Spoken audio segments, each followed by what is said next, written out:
अस्सलामुअलैकुम, welcome to advance chemistry by Qurratul Noor. हमने carbocation यानी कि इंटरमीडिएट की फ़र्स्ट टाइप जो सी है वो हमने डिस्कस कर ली थी। आज हम कार्बो अनाइन डिस्कस करेंगे।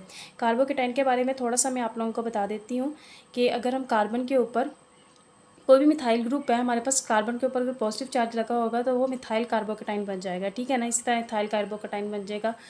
इथाइल में कार्बन के ऊपर पॉजिटिव चार्ज लगेगा तो इथाइल कार्बोकेटाइन बन जाएगा। ठीक है। उसकी फॉर्मेशन में क्या होगा कि कार्बन जो सा होता है वो मोस्ट इलेक्ट्रोनेगेटिव के साथ अटैच होता है। जो मोस्ट इलेक्ट्रोनेगेटिव एलिमेंट होता है वो दोनों इलेक्ट्रॉन्स ले जाता है और ब्रेक हो जाता है। उसमें ये है। और जो फैक्टर्स करते हैं इफेक्ट, उसमें 3 फैक्टर्स हैं जो स्टेबिलिटी को अफेक्ट करते हैं। वो हैं हाइपर कंजुगेशन, इंडक्टिव इफेक्ट और रेजोनेंस। इसमें भी 3 ही फैक्टर्स हैं, बट इलेक्ट्रोनेगेटिविटी इसमें डिपेंड करती है स्टेबिलिटी पर।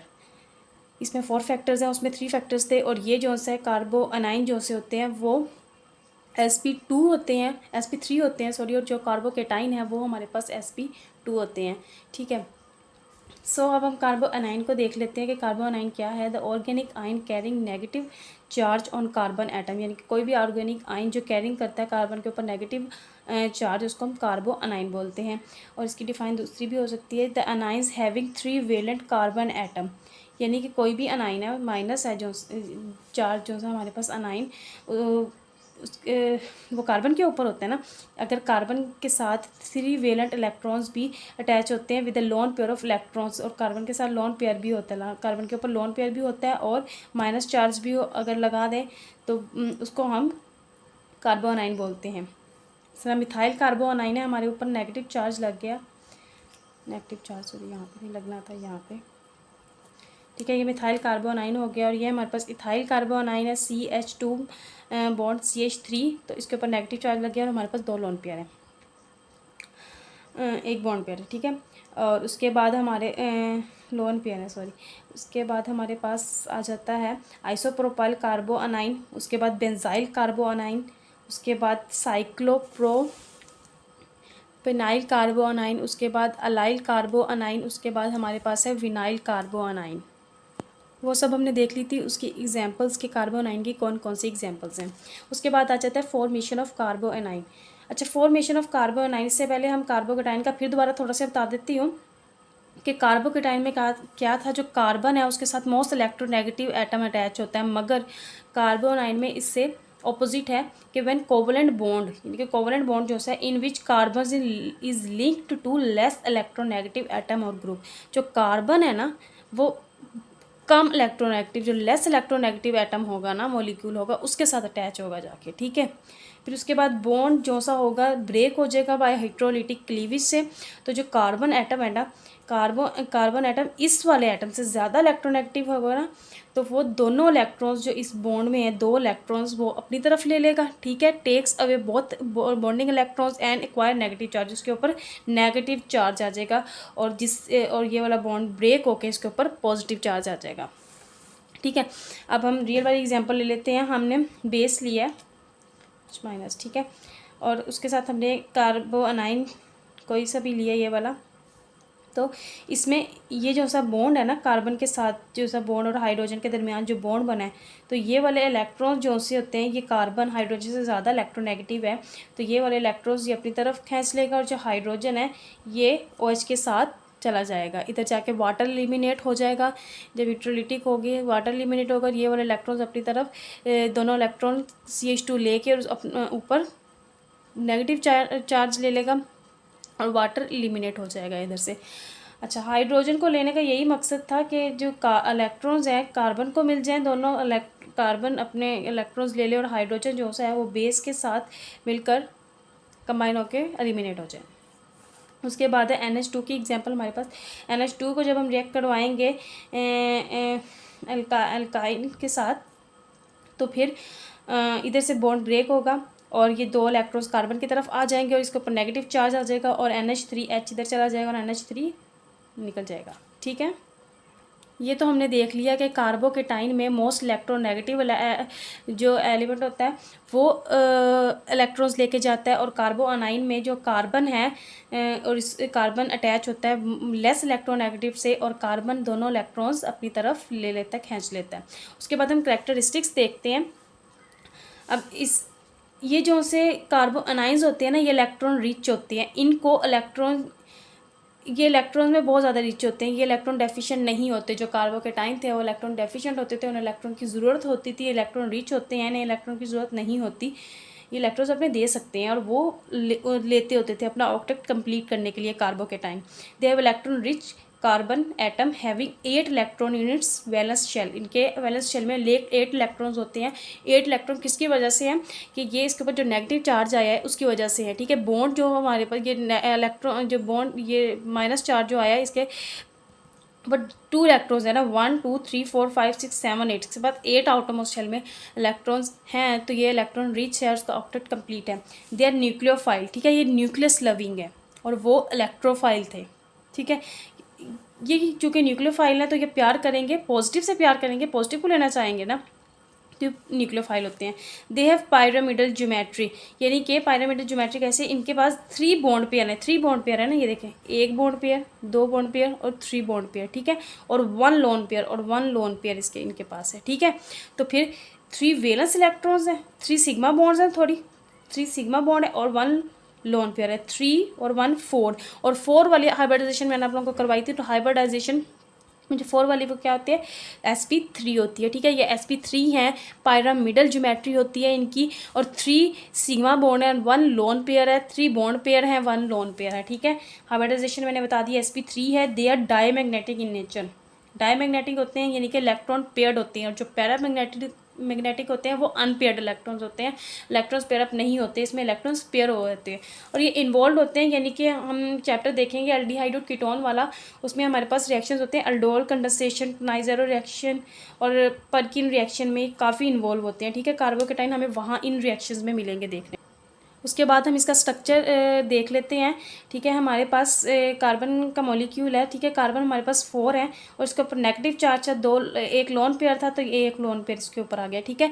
और sp3 हाइब्रिडाइजेशन थी ना, तो sp3 में कितनी होती है, 109.5 का 109.28 का एंगल बनता था ना, मगर ये लोन पेयर बॉन्ड पेयर की वजह से रिपल्शन हुई, इसका बॉन्ड कम हो गया, तो 109.5 इसका बॉन्ड एंगल होगा, ठीक है ना। अब factors affecting the stability of carbanion, factors जो अफेक्ट करते हैं स्टेबिलिटी ऑफ कार्बोनाइन के वो अब 4 हैं। हमने कार्बोकेटाइन में 3 पढ़े थे, resonance, hyper conjugation, inductive effect और इलेक्ट्रॉन नेगेटिविटी। रेजोनेंस, अच्छा, जो कार्बोकेटाइन है उसमें हमने ऑर्डर पढ़ा था 3 डिग्री ग्रेटर दैन 2 डिग्री, उसके बाद 1 डिग्री, यानी कि 3 डिग्री जो सी है वो सबसे ज़्यादा शो करता है स्टेबिलिटी, उसके बाद 2 डिग्री, उसके बाद 1 डिग्री करता है। मगर इसमें ऑपोजिट है कि 1 डिग्री सबसे ज़्यादा स्टेबिलिटी शो करता है, उससे कम 2 डिग्री और सबसे कम 3 डिग्री करता है। एग्जाम्पल ले लेते हैं हम, जिस तरह हमने टर्शरी की ली थी, सेकेंडरी की लिया और प्राइमरी की लिया, और ये मिथाइल ग्रुप इस हमने लिया, ठीक है। इसमें क्या होगा, इसमें अच्छा सबसे पहली बात तो ये है कि जो कार्बोनाइन है उसमें ना हाइपर कंजुगेशन होती है और ना रेजोनेंस होती है, ठीक है।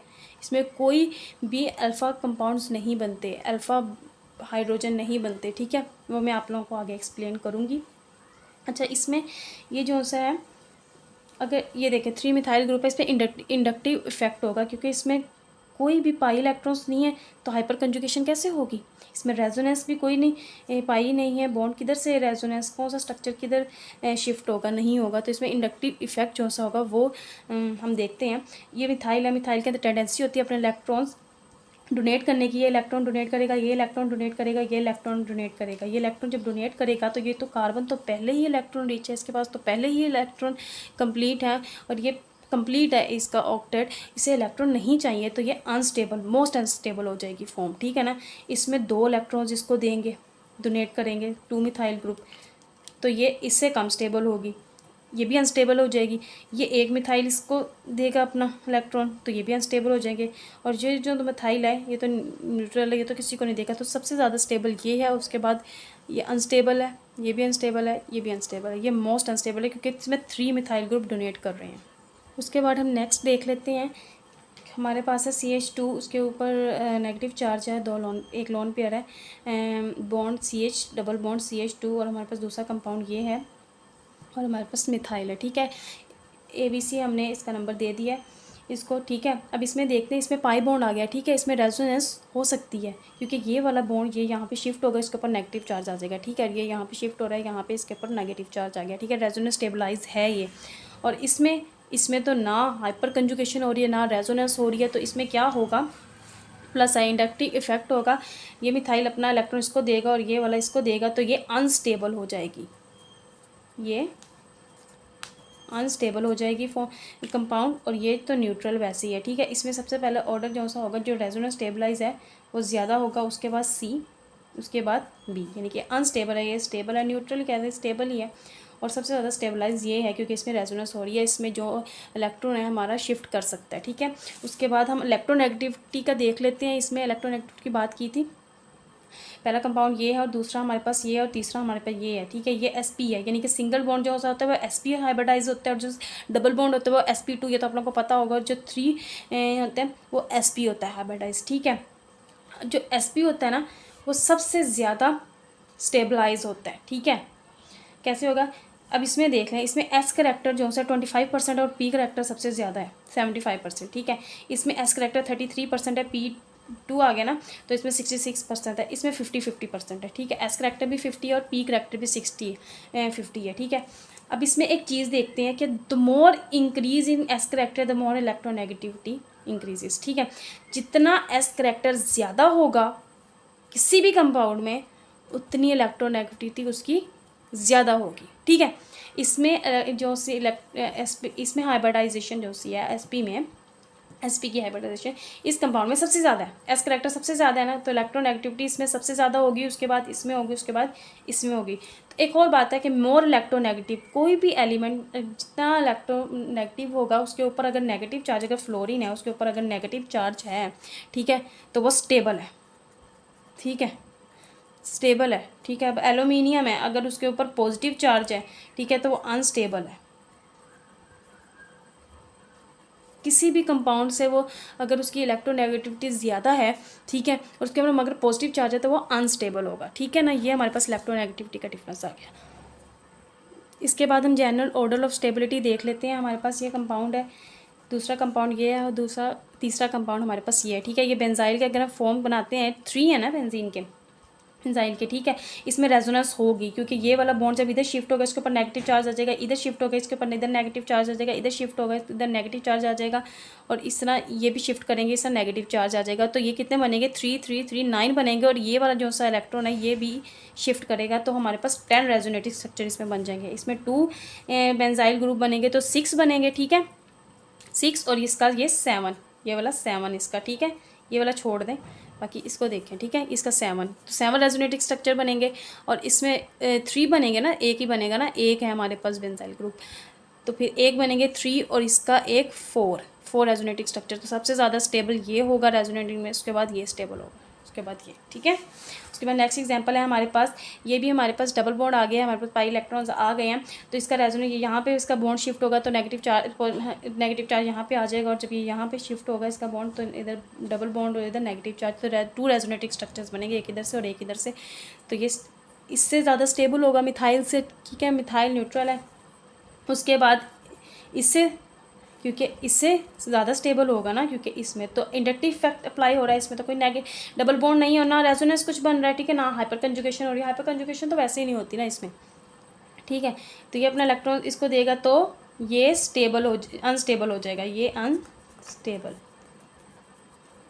और ये 2 देंगे अपने इलेक्ट्रॉन्स इसको, तो ये से ज़्यादा अनस्टेबल, ये मोर अनस्टेबल, ये भी देगा इलेक्ट्रॉन्स, ठीक है। इस तरह ये इसका ऑर्डर आ जाएगा लिखा। उसके बाद हमारे पास लास्ट एग्जांपल जो सी है हमारे पास ये है, उसके बाद ये वाला कंपाउंड हमने लिया, उसके बाद ये वाला कंपाउंड लिया, ठीक है। इसमें क्या होगा, इसमें 2 रेजोनेटिंग स्ट्रक्चर बनेंगे, यानी कि ये वाला जो बॉन्ड है ना, ये वाला बॉन्ड ये यहाँ पे शिफ्ट होगा, ये यहाँ पे शिफ्ट होगा, इसका इलेक्ट्रॉन यहाँ पे आ जाएगा, इसका इलेक्ट्रॉन रेजोनेंस हो रही है 2 रेजोनेटिंग स्ट्रक्चर, इसका भी इधर शिफ्ट होगा और इधर शिफ्ट होगा, ठीक है, इसका भी रेजोनेंस हो जाएगा, और 2 रेजोनेटिव स्ट्रक्चर बनेंगे। इसकी भी ऐसे ही है, इधर बॉन्ड शिफ्ट होगा, इधर बॉन्ड शिफ्ट होगा, मगर इसका जो ऑर्डर होगा ना कैसे होगा कि इधर इसके साथ साथ इंडक्टिव इफेक्ट, इसके साथ सॉरी वो भी होगा, इंडक्टिव इफेक्ट भी होगा। तो ये इलेक्ट्रॉन्स इसको डोनेट करेंगे, ठीक है, तो इसको अनस्टेबल बना देगा। ये इलेक्ट्रॉन इसको डोनेट करेगा इधर भी, तो अनस्टेबल बना देगा। रेजोनेंस तो है तीनों में एक जैसी, मगर इंडक्टिव इफेक्ट की वजह से इन दोनों को अनस्टेबल बना देंगे, ठीक है। और ये 1 डिग्री है, ठीक है, ये 1 डिग्री है, इसमें कार्बोकेशन 1 पे लगा हुआ है कार्बोकेटाइन। ये 2 है, 1 2 पे लगा हुआ है, इसमें 3 है, 3 1 2 3 पे लगा हुआ है, ठीक है, 3 डिग्री है। तो 1 डिग्री सबसे ज़्यादा स्टेबल होता है बी, उसके बाद ए, उसके बाद सी, ठीक है। होप कि आप लोगों को कार्बोनाइन की समझ आई होगी। नेक्स्ट वीडियो में इंशाल्लाह ताला मैं कार्बोनाइन के जो रिएक्शंस है वो एक्सप्लेन करूँगी। तो नेक्स्ट वीडियो में मिलते हैं। अल्लाह हाफिज़।